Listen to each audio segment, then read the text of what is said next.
guys, it's Heather here, and today I'm bringing you the top attack strategy for Town Hall 9 in this new meta, and that is the Quad LaLo, Quad LaLoon. It's essentially 4 lava hounds, a massive amount of balloons, and some minions for cleanup. There are some small variations to this attack just depending on the base. If the base is weaker, maybe you only need 3 lava hounds, but typically I'm still taking 4 lava hounds. You just want to make sure that those all pop so that you have all of the lava pups for cleanup. As far as the spells go, you're going to want to be taking mainly haste spells. You can also take a heal spell or 2 to help with your balloons.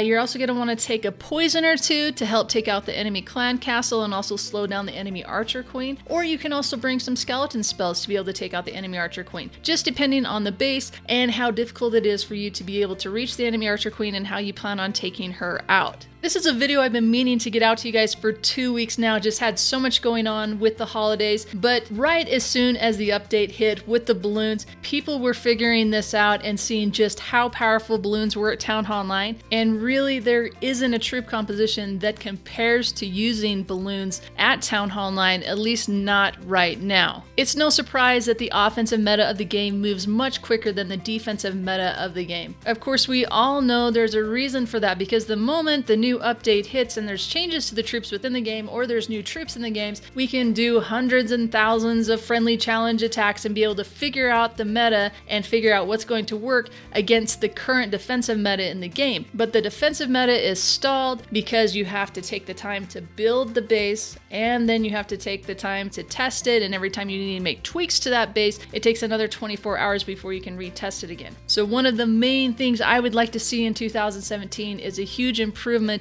on the cooldown for the base building so that we can get the defensive meta up to speed much quicker. Once this last update hit, people were messaging Joshy. You guys should all know Joshy. He's the one that I talk to and get base builds for the Town Hall 9 that I use on my channel, and he is a Town Hall 9 base building expert. And people were messaging him and being like, "So how are you going to stop this, Joshy?" And his response was, I suggest you go to Town Hall 10. Bye. But it's actually motivated him to try and figure out a way to stop this attack. And so he's been building a ton of bases over the last 2 weeks. And more than likely, I'm going to be showing you guys one of those bases in the next video that I do. So I'm going to teach you this crazy strong attack right now, and then in my next video I'm going to give you tips on how to stop it, because I expect that at Town Hall 9 most of the attacks are going to be air attacks if they aren't already. So let me cover some of the most important tips for this attack. Now, the first day when we started out doing these friendly challenges and seeing people attack, people were using over 40 balloons and just rolling over bases. They didn't even need lava hounds. They were just using skeleton spells to take out the archer queen, or they're using their king and their archer queen to be able to take out the archer queen, because in the previous defensive meta, typically what you would see is the archer queen that was offset onto one of the corners so that you had to attack from that side. She wasn't centralized so that you could attack the base from any direction and be able to reach her in one jump. She was set to one side, which kind of forced the attacker to either attack at the archer queen or to have to use some other method to be able to reach her. So with this attack, if you're approaching the base and there's an offset archer queen, typically what you're going to want to do is use your heroes to be able to take her out. You may have to use some wall breakers, or if your archer queen can snipe her from over the wall, that's fine. So you're going to want to concentrate on using your heroes to take out the enemy archer queen if possible. If, however, you cannot reach the enemy archer queen and she's centralized, we're going to be taking her out using the lava pups and possibly some skeleton spells as well, once she is distracted by attacking one of your hounds or a group of your balloons. So that's our 2 methods of dealing with the enemy archer. Of course, you can also do a go LaLoon, use a kill squad to be able to reach the enemy archer queen and take out the clan castle, but I found that's really not necessary, and actually it's a hindrance to your attack to have to lose 30 plus of your troop space, having to drop one of your lava hounds to be able to take down an enemy archer queen. You're far better off just doing this attack all from the air. Okay, so now you know how you're going to deal with the enemy archer queen. The other thing you need to worry about is what's what's in the clan castle. If it's a golem or a lava hound, you don't need to pull that. You don't need to worry about it at all. But I am finding now that air attacks are becoming more prevalent. You're usually going to see some baby dragons, a dragon, some wizards, minions, things that are definitely going to hinder your balloons. So you're going to want to pull that clan castle. So when you pull the clan castle, it's just like you're used to when you're doing a penta LaLoon. You're going to want to make sure you know the range of the clan castle. And I prefer to send balloons in to pull the clan castle because I only want to pull out troops that are going to target air. I don't want to pull out the Valkyrie. I don't want to pull out the clan castle balloons. I'd rather just not even have to deal with those when I'm taking out the clan castle. So that's why I like to send in the air troops. Also, the benefit of sending in air troops is I might be able to trigger some air traps. I am also going to be able to take out some of those defensive buildings. So if I'm pulling the clan castle, the number one thing I like to go against is a wizard tower. If I can send in just 2 or 3 balloons and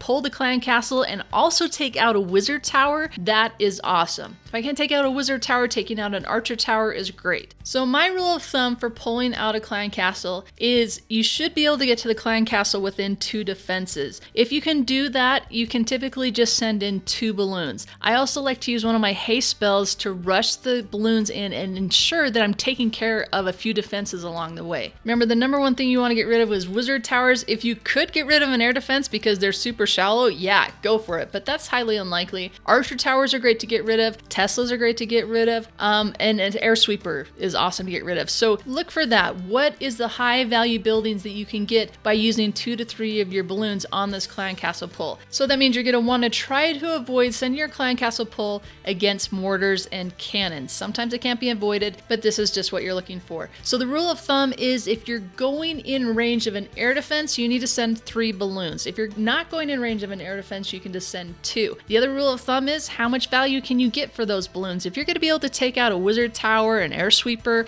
an archer tower with this clan castle pull, then yeah, send in 3 balloons, send in a haste, make sure you get all that taken out of the way because that is super high value for just your 3 balloons and 1 haste spell to get all that taken care of. And once you have that enemy clan castle pulled, you're going to want to pull them over towards where you're going to be launching your heroes. And hopefully you can do that using a minion that's out of range of any air targeting defenses, but maybe not. So you're going to want to pull them over to the area that is closest to the enemy archer queen so that your heroes can take out the enemy clan castle and then can follow through and take out the enemy archer queen if that is the case. If that's not the case and the enemy archer queen is deep in the center and you're going to have to use skeleton spells or going to have to use your lava pups on taking out the enemy archer queen, then look to where your king and your archer queen can get the most value after they take out the enemy clan castle. So you're going to want to put them on a side where there's going to be easy access to wizard towers or easy access to archer towers. You're going to want to avoid putting your heroes where there are a lot of cannon defenses.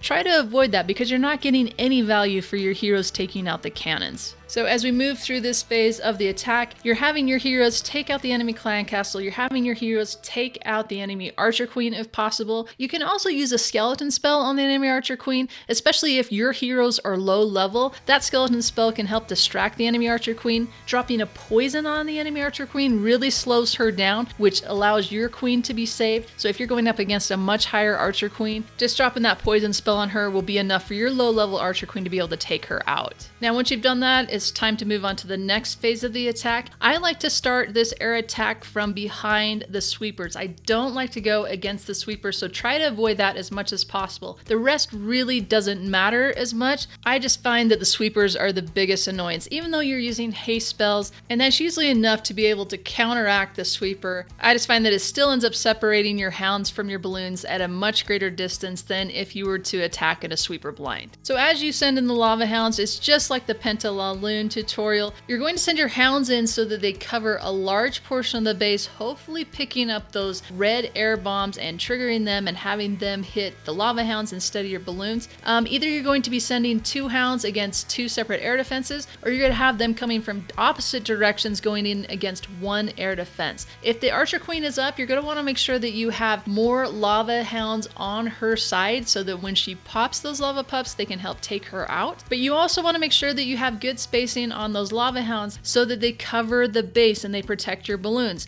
And so once they take out one air defense, they will travel to the next air defense, keeping that spacing, allowing your balloons in the background to come in and take care of all the rest of the defenses. So once you have your hounds in, you're going to immediately want to start getting your balloons in. Rule of thumb is that you send 3 balloons in per defense. I typically just send in a wall of balloons because I'm not that fast with dropping my troops. And if I try and send in 3 balloons per defense, my lava hounds will probably already be dead by the time I launch all my balloons. So either if you're really fast and you're really good, go ahead and send in 3 balloons per defense, or just go ahead and drop them all in a wall. You're going to want to keep that spacing, make sure they're protected by the lava hounds, and send them in. And then once you've done that, you're going to want to start dropping your haste spells for those balloons. And you can go ahead and drop those haste spells a little bit shallow. You don't want your balloons taking all that time to travel from the trash buildings and then across the wall and then finally start hitting defenses before they get to a haste spell. You can drop that a little bit further out so you can rush them in. You want to get them taking out those defenses, the archer towers that are going to be targeting your lava hounds, as quickly as possible and get them to the air defenses. And the most popular way to drop your haste spells is to do it in a horseshoe fashion, like that half circle. Just drop them in a clockwise or counterclockwise motion, going where the balloons are going to cover. And then you're going to have a lot of haste spells typically, so then just watch your balloons and see where they need help. You're going to want to rush them in to take care of the air defenses. You're definitely going to want to make sure that the balloons are taking out the wizard towers fast, because those are the ones that are going to do the most damage once your balloons start bunching up. This is also going to be a good place for you to use heal spells, either that 1 or 2 heal spells that you use. When you notice a larger pack of balloons that are being attacked by a wizard tower, go ahead and give them a heal spell. But if you drop a heal spell on them, don't go ahead and drop a haste spell on them too. There's no point in dropping a heal spell and then rushing them through it before they get the chance to use the full benefit of the heal spell. And then you're going to use the rest of your minions, the 10 or so that you brought along, to do cleanup. So you're going to drop them on the back end where it looks like there isn't lava pups that are helping to do cleanup. Make sure you drop a minion in the corners if there's any trash buildings in the corners. And you can go ahead and start doing that once you're no longer worried about dropping any haste spells or heal spells for your balloons. This attack is really fast. You shouldn't worry about running out of time on this attack unless for some reason you end up with 3 lava hounds at the end that haven't popped. That's probably going to be your issue there. But if you keep good spacing on your balloons, you should be okay to not stress out about dropping your minions until you've used all your spells. Alright guys, I think I've pretty much covered this attack. If you have other tips for this attack, be sure to leave a comment down below and let other people know what's worked for you. Also let me know how this is working for you now that you've seen the tutorial and how it's working for your clan mates too. For this strategy attack guide and for all of my attack guide videos, in the description down below, I'm going to link to a playlist that is just replays of this attack. So if you have any questions, you want to see other variations of how this attack is being used to 3-star against different bases, you can go and watch those replays, and that's going to be on my second channel, which is the Clan War Attacks. So you can check that out for just a ton of different attack replays if you just want to go watch them and get some extra tips and extra ideas on how to do this attack yourself. And huge shout out to all the guys in the UK that joined the FPC UK clan from all the different CWL clans. Also, all the guys over in Mariana Trench for being willing to do these attacks for me and showcase their awesomeness. Hopefully be able to do that a lot more in the future. Alright guys, I think that's going to wrap it up for me. So if you like this video, be sure to like it. And if you love it, go ahead and subscribe to me because I'm going to be coming back at you again soon. You're not going to want to miss the next video. You're definitely going to want to see the base design that's hopefully going to stop this attack. So thank you guys so much for watching. Be sure to follow me on Twitter as well. If you need more help with this attack or any attack or base building tips, be sure to join my Discord room. Discord's an app. You can find the link to that down in the description below. Join the Clash Tutor room. Lots of cool people in there who are willing to help you out with your attacks and your bases. And I'll catch you next time.